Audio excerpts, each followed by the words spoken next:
Social media पर सनसनी फैलाने वाले 10 दिन के किस्से के नाटक का अंत हो गया। उत्तर प्रदेश के अलीगढ़ में 10 दिन से गायब 39 साल की सास और उसके प्रेमी दामाद राहुल ने पुलिस के सामने सरेंडर कर दिया था। राहुल की शादी सपना की बेटी से होने वाली थी, लेकिन शादी से कुछ ही दिन पहले वो अपनी होने वाली सास के साथ गायब हो गया।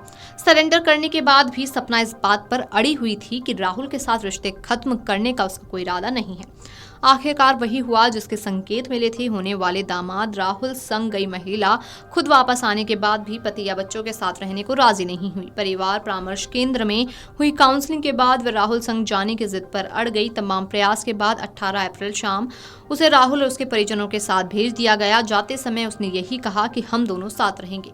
आपको बता दें कि मड्राक के गांव मनोहरपुर का जितेंद्र गांव में अपनी पत्नी सपना, बेटी और बेटों के साथ रहता था। जितेंद्र ने अपनी बेटी की शादी दादो के गांव मछरिया निवासी राहुल से तय कर दी थी। 16 अप्रैल को बारात आनी थी। इससे पहले सपना और होने वाले दामाद के बीच प्रेम संबंध बन गए और दोनों मौका देखकर 6 अप्रैल को घर से निकल गई। परिवार वालों का आरोप था कि सपना घर से जेवरात और पैसा लेकर गई है। बेटी का कहना था कि उसके लिए मां मर चुकी है, हम कोई संबंध नहीं रखेंगे, बस हमारा पैसा वापस करा दीजिए। इधर इस मामले में गुमशुदगी भी दर्ज कराई गई। पुलिस उन्हें तलाश कर ही रही थी कि इसी बीच दोनों बुधवार को दादो थाने पहुंच गए। तब से वह इसी जिद पर थे कि वो दोनों साथ रहेंगे और ये उनकी मर्जी का फैसला है। वापस आने के बाद इस मामले में पति ने महिला के खिलाफ जेवरात और नकदी ले जाने संबंधित तहरीर दी थी, जबकि महिला ने पति के खिलाफ खुद के उत्पीड़न को लेकर तहरीर दी थी। दोनों के आरोपों को पारिवारिक विवाद माना गया। इसी आधार पर दोनों को काउंसलिंग के लिए परिवार परामर्श केंद्र भी लाया गया। शुक्रवार को दिन भर दोनों की काउंसलिंग हुई, मगर महिला एक ही जिद पर अड़ी रही कि वो पति संग जाने को राजी नहीं है। इसी आधार पर उसे राहुल और उसके परिजनों के साथ भेज दिया गया।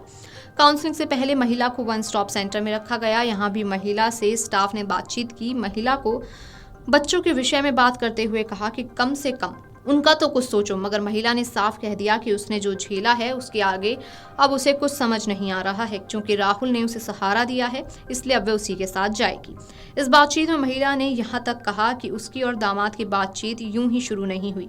उसकी बेटी से दामाद से बात करना शुरू किया, मगर बेटी ने दामाद को पागल करार दे दिया। बात नहीं करती थी और वह दामाद से रिश्ता संभालने के लिए बात करने लगी। फिर दोनों में कब नजदीकियां हो गईं, मगर राहुल ने उसे सहारा दिया। रहा सवाल चोरी का, तो आरोप निराधार है। वो कोई रुपये या जेवरात लेकर नहीं गई। तो उन्होंने दूसरा आरोप लगाया है कि पैसे लेकर के और जो ऐसा थे वो कुछ लेकर नहीं, ऐसा कुछ नहीं। तुम्हारे केंद्र कह रहे हैं कि तुम 3.5 लाख रुपए जेवर तमाम चीज जो लड़की की शादी में बनाई थी, खाली मोबाइल और 200 रुपये, इससे अलावा कुछ नहीं लेके तो गई। यानी कि ये आरोप गलत है। हाँ, 1 रुपया नहीं लेके गई मैं घर से, कुछ भी नहीं। पति बोला, कहीं जाए हमें तो रुपए और जेवर चाहिए। इस विषय में महिला के पति ने कहा कि वे कहीं भी जाए उन्हें कोई फर्क नहीं पड़ता है, बस महिला और राहुल उसे उनके घर से ले गए जेवरात और नकदी के पैसे वापस कर दी। पुलिस से भी हमारी यही गुहार है। इसे लेकर वे शनिवार को फिर पुलिस अधिकारियों से भी मिलेगा। जो 3.5 लाख रुपए कैश था, 5.5 लाख रुपए का जेवरात था, 1 लाख रुपए मैंने सिक्का में दिया था और मैंने जो दोनों के पास मोबाइल थे वो मेरे ही मोबाइल से सर ये मेरा सामान मुझे वापस किया जाए। और मैं जो तलाक की बात आ रही है, मैं तलाक देने के लिए राजी नहीं हूँ, क्योंकि मेरे छोटे छोटे बच्चे हैं। इस लड़के ने जो भी कुछ करा है, इस लड़के ने इसे गुमराह कर रखा है। ये इससे पहले 2 कांड ऐसे और भी कर चुका है। इस लड़के का यही काम है।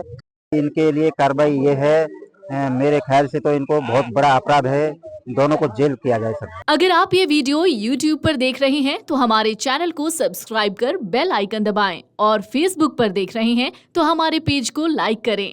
8 मिलियन प्लस सब्सक्राइबर, आपके इस भरोसे के लिए बहुत धन्यवाद।